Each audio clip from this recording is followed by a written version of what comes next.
guys, Jackie from Famish Farm. Welcome to the Year of Minimal Me recap for the month of July.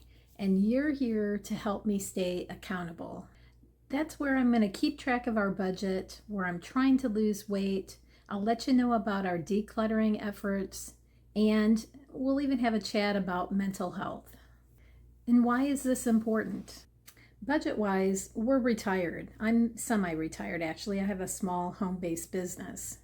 We expect to live a long time, and we want to do that comfortably. On weight loss, I'm trying to stay a healthy weight. I saw my parents and their issues with medications, doctor's appointments, mobility, and pain, and I want to avoid those. I want to be strong and healthy and not be a burden to anyone as I age. Decluttering is a big part of the Year of Minimal Me. It was probably the reason I started it. We moved from Illinois to Alabama 2.5 years ago, and we still have unpacked boxes down in the basement. I want to get those boxes unpacked and get rid of the things that just aren't serving us anymore. And I don't want my stuff to be a burden to any of my family members down the road. And finally, I decided to do a mental health check-in. We had a couple sad things happen in the month of June that led to dealing with some unexpected grief and its consequences. The month of June was a struggle on many fronts. It was extremely hot. We topped 100 degrees many times. And the vegetable garden and our landscape plants dealt with some heat stress, and so we had to manually water. We've also got the busy harvest time coming into the garden, so that's meant some more time and money going into canning. For the first third of the month, I was still on the knee scooter from having a broken heel, and I'm happy to say I got the all clear to go back to my regular duties. If you like our content and find it helpful, we'd really love to hear from you. Please leave some comments down below and let us know about your successes and challenges. Let's talk about the budget. So our electric bill was $70 more than our average bill because of the heat and because of the extra watering we were doing in the garden. Since moving here, we've put in a lot of new landscape plants, and with the extra heat, they required some hand watering. On the grocery side of things, we were double what I had budgeted, which is a problem for me. So I really wanted to dig into the numbers and find out what was happening. Toward the end of the month, I was shopping on 2 separate occasions, and I came across some really good deals on meat. So I did go ahead and in both cases spent a lot of extra money that will stock our freezer. But that'll help us down the road, right? Next up was our additional canning expenses. When we moved, we gave away all of our canning and pressure cooking equipment. So this month when I found a good deal on jars, I did go ahead and spend about $50 to get them. And also by canning, we're spending money now that we won't really use until probably sometime next year. So that's an additional expense that I really didn't budget for. So those extra tomatoes from the farmer's market, the cabbage, peppers, and onions going into condiments, even the pine nuts for the pesto. That's all extra expenses that I incurred in July that won't be utilized until later. So part of budgeting is that you're not going to have 100% of the information that you need to make an accurate budget. And you're just going to have to give yourself some grace on making those mistakes. Is that right? Or am I just making another excuse? During the month of July, I also contested our real estate assessment with our local Board of Equalization. I'd never done that before, but I researched online and presented my findings about the comps in our area to the board. I should hear back from them by letter in a couple of weeks, and hopefully that'll be something that helps us in the future with real estate taxes. On the weight loss journey, this month it's been kind of up and down. I started the month on July 1st at 169 pounds. And I ended it on August 1st at 171.6. I am continuing to struggle with binge eating, and although my Mounjaro injections are helping, The shortages may be contributing to my up and down struggle. In July, I had a 2 week wait for medicine, and this particular medicine needs to maintain a steady stream in your system for it to work. Missing that weekly shot brings food issues back to the forefront. So, if I'm honest with you guys, maybe I can do something to kind of redirect myself when this happens. Get out in the garden, work on projects, do anything to keep my mind off eating.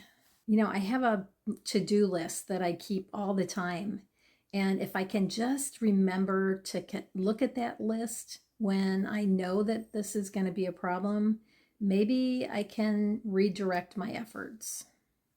It might not work 100% of the time, but having a plan can't hurt. Decluttering, that is a big thing for us. Decluttering before and after you move is something we probably all have dealt with. Add in your parents dying and inheriting a bunch of their stuff, and the problem escalates. Part of the year of minimal me is getting the boxes in the basement unpacked. I can't report that Rod and I spent a certain number of hours in the basement emptying boxes. But I can tell you that at a certain point during the month, I noticed that Rod had set up a new table in that corner of the basement where all the boxes are living. As I went by, I would notice that there were new things sitting on the table, and then the table would be empty, and pretty soon I'd be seeing empty boxes. And then as I had a few minutes, I would go and open a box and lay things out for him to look at. And I even found a book on beekeeping that I forgot I had.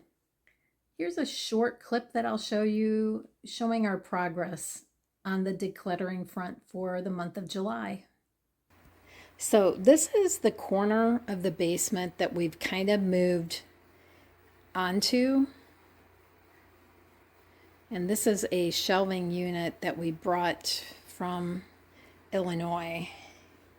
So this corner, and Rod has set up this table. This is his doing, and he has begun sorting through some of this stuff. Now, I did take out a couple boxes, and I put books on the shelves over here, and these shelves definitely need to be gone through and organized.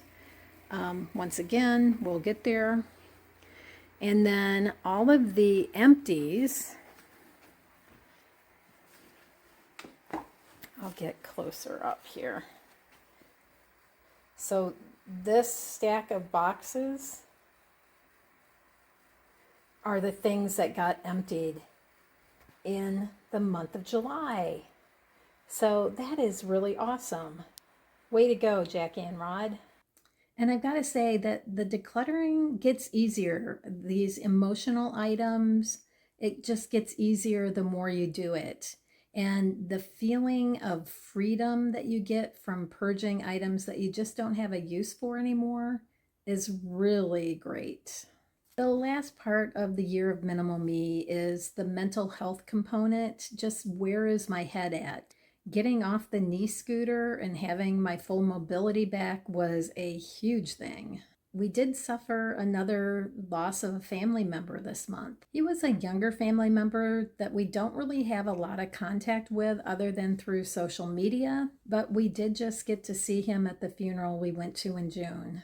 We don't really know what happened, and so that's creating a little bit of stress. Was it natural? Was it not? Is there something we could have done to help? I guess I'm at the age where I have time to acknowledge these feelings instead of just sweeping them under the rug. Maybe I can do something about them. It really does help to talk about these things, even in a setting like this. The loss of your parents and other family members, the loss of friendships. Did I do everything I could do to help somebody? Someone I loved. I'm not as sure as I once was. Things are not black and white like they were when I was younger. I've questioned the choices I've made. I've questioned the way I've handled things. I know I want to be a better person. I want to be more helpful, more hopeful, more joyful. I want to be able to lend support to people that need it, or be a shoulder to lean on when times get tough. And the other side of that is having people to challenge me, when maybe I throw around a little bit too much of my BS. So call me out on it, guys. This month's takeaway from the year of minimal me is that I feel like I'm becoming more resilient. I feel like I'm better able to handle grief, sadness, any challenges. And I know that that kind of grief and sadness has an expiration date. I know that it's not going to last for the rest of my life. Those things that happen that are bad are not forever. Our lives should be happy and joyful. And I find that working in my garden, working on projects brings me joy. And right now, I feel a lot of joy. I'm really hopeful for the future. And that's a good thing. So thanks for being here. Thanks for listening. And thanks for lending support in any way you can. Please consider liking and subscribing. And we'll see you next month on our August recap for the year of minimal me.